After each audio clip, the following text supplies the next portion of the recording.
Doc type HTML মানে HTML এর যে কাজগুলো করব সেগুলো সব হচ্ছে আমার ডকুমেন্টারি এইচটিএমএল এর কাজ।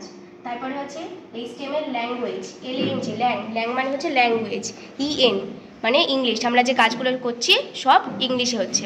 তারপরে আছে হেড ট্যাগ, হেড ট্যাগের মধ্যে আছে টাইটেল ট্যাগ, এখানে আমরা লিখেছি স্টুডেন্ট ইনফরমেশন। যখন আমরা রান করাবো তখন আমার ব্রাউজারে দেখাবে যে স্টুডেন্ট ইনফরমেশন। তারপরে হেড ট্যাগ ক্লোজ করেছি। তার মধ্যে হচ্ছে বডি ট্যাগ, বডি যেটা যেহেতু এটা টেবিল ক্রিয়েট করছি তাই টেবিল ট্যাগ ফার্স্টে ওপেন করেছি। তার মধ্যে টি হেড আর টি আর হচ্ছে রোর জন্য টি আর ট্যাগ ইউজ করেছি।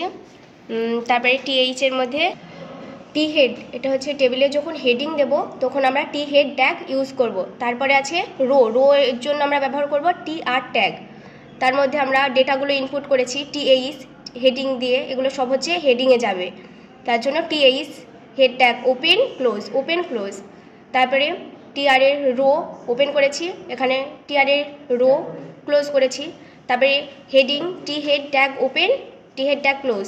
তারপরে আমরা করছি টি বডি, বডির কাজ, তার মধ্যে টিআর রো ওপেন। তারপরে টিডি হচ্ছে টেবিল ডেটা, যে যে ডেটাগুলো আমরা ইনপুট করতে চাই সেই ডেটাগুলো ফার্স্টে দিয়েছি। তারপরে আবার টিডি হচ্ছে ডেটা ওপেন ক্লোজ সবগুলোতেই থাকবে। তারপরে টিআর হচ্ছে টেবিল রো, এটা ক্লোজ করেছি।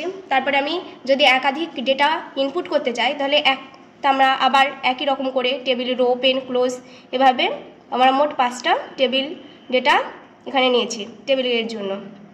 তারপরে লাস্টে টি বডি ট্যাগ ওপরে ওপেন করেছিলাম, টি বডি ট্যাগ ক্লোজ, টেবিল একদম লাস্টে এটা টেবিল ট্যাগ ক্লোজ করেছি। তারপরে বডি ট্যাগ ক্লোজ আর লাস্টে এইচটিএমএল ট্যাগ ক্লোজ। এটা রান করলে কেমন দেখাবে,